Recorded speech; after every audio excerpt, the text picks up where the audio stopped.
Rogers' Diffusion of Innovations, presented by Eli Bustos, Greg Guinn, and Aldwin Hardian. Diffusion.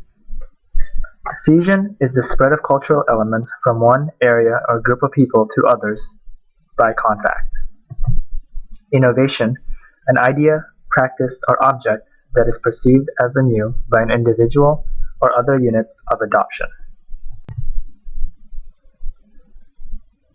In 1962, Dr. Everett Rogers fused research from 508 diffusion studies.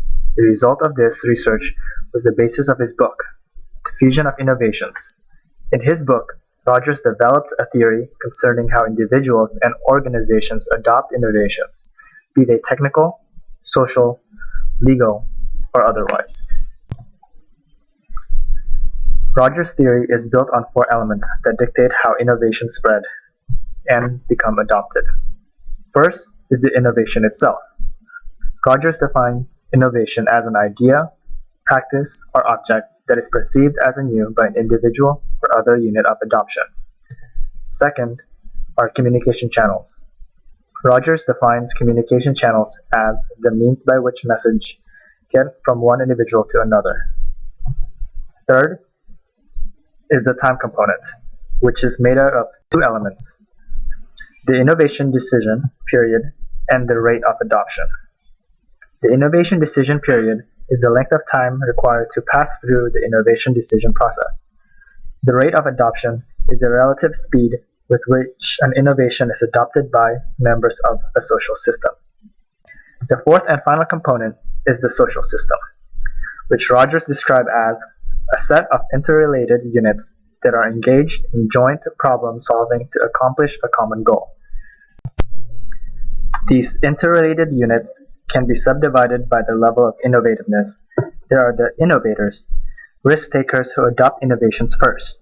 They are typically youngest in age and have the highest social class. Next are the early adopters. Early adopters have the highest degree of opinion leadership and are a little older than innovators. They are more discreet in their innovation adoptions. After the early adopters come the early majority. The early majority adopt innovations more slowly. They have above average social status, though not as high as early adopters. They have contact with early adopters, but have little opinion leadership. The late majority tends to adopt innovations sometime after the average person. They are generally skeptical towards innovation. They are less financially mobile than the average and have little to no opinion leadership.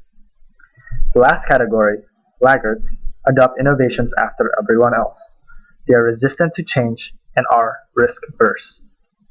They tend to have the lowest social status, no opinion leadership, and connect only with family and friends. Diffusion of an innovation occurs through 5 steps. Rogers initially identified these steps as awareness, interest, evaluation, trial, and adoption. In later editions of his book, he changed the terminology of the 5 steps.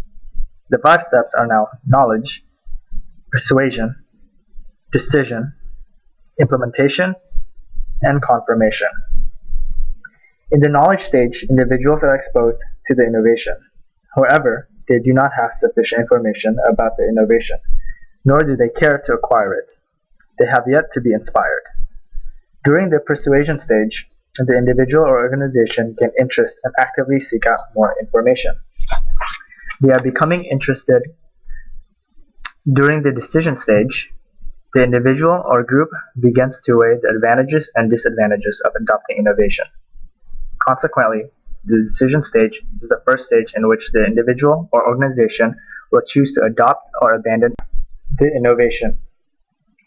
5 subfactors influence the individual in this stage. They are relative advantage, or how the innovation being considered has improved over the previous innovation; compatibility, or how compatible the innovation is with a prospective adoptee's life vis-a-vis its complexity or simplicity.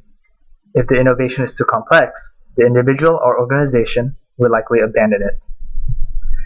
Trialability, or can an individual or a group experiment with the innovation prior to adoption? Observability, or how visible the innovation to other possible adoptees.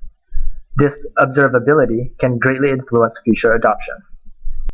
If the individual or group adopts the innovation, they begin the implementation stage. During this stage, the adoptees apply and use the innovation to varying degrees, depending on their situation and needs.